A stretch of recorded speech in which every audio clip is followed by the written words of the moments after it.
We were speaking yesterday to some of the brahmacharis of Sri Sri Radha Gopinath Ashram about how for our service to be pleasing to Krishna, to our gurus, they must be offered with gratitude. Otherwise, it's not really a quality of service. There's no bhakti without gratitude. There's no true bhakti without humility.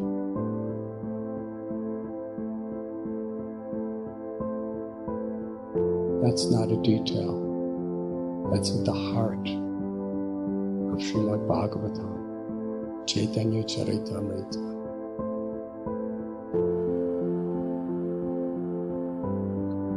If we're grateful and we're serving with gratitude, then we're willing to make sacrifices and we're willing to adjust our consciousness in such a way to please the object of our service.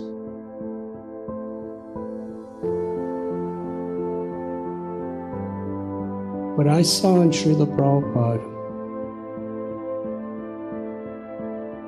and what I see in Srimad Bhagavatam and Sri Chaitanya Charitamrita is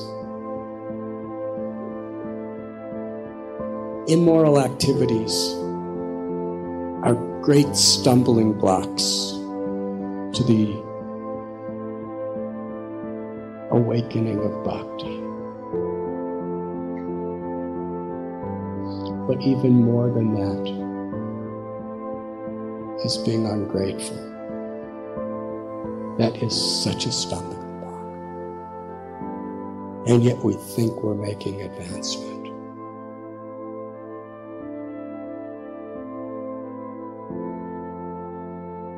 Because when we're grateful, we can access the power we can be given the empowerment to overcome difficulties.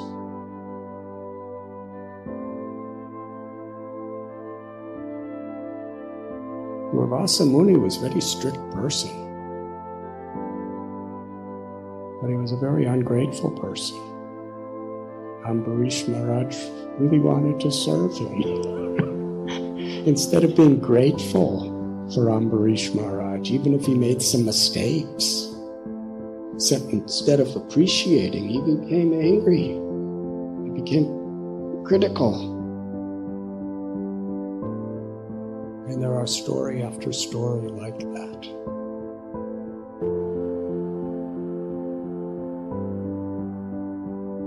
Anyone can find faults.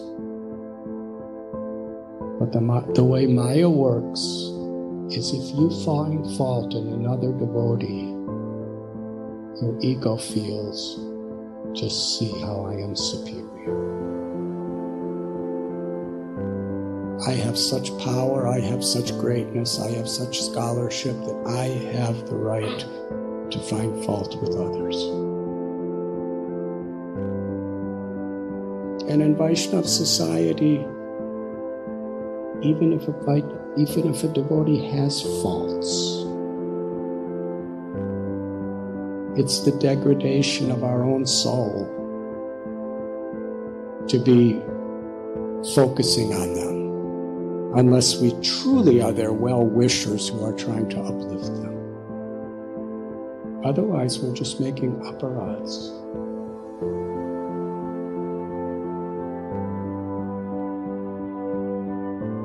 So there's faults everywhere. Prabhupada would always be correcting and readjusting the consciousness of his devotees. Because it's such an addiction to find faults.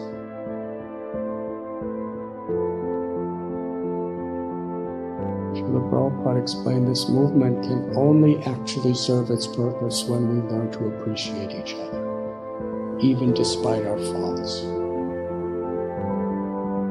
Not that we just let people do the wrong things,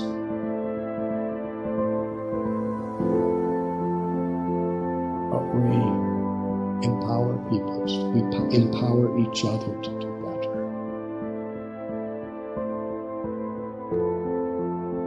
If we're in a particular specific role as a leader where people are under us, sometimes like a parent, we have to correct. Or when we're just looking in all directions and finding,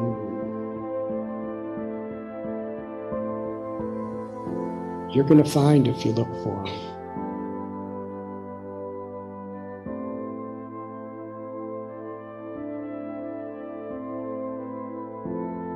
But Srila Prabhupada and all of our acharyas taught us how to appreciate also. Because in this world, not everything is going to go the way we want them to go.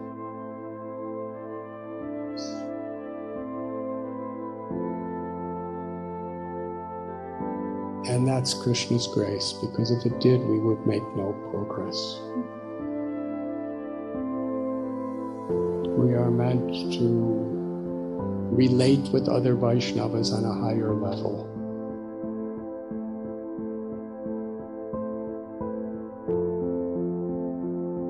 Srila Bhaktisiddhanta Saraswati Thakur, when he would see devotees finding faults with each other, he would sit them in front of each other face to face and order them, tell me the good qualities of this person.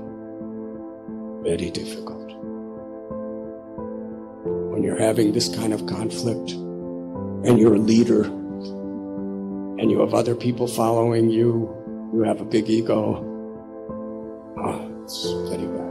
But when Bhaktisiddhanta Saraswati Thakur orders, I want you to speak the good qualities of this person. You have to. And after a while, they're speaking, they realize actually the person has a lot of good qualities. And yes, there's things I don't like. But that's not what we're focusing on, unless that's our specific service to do that for that person.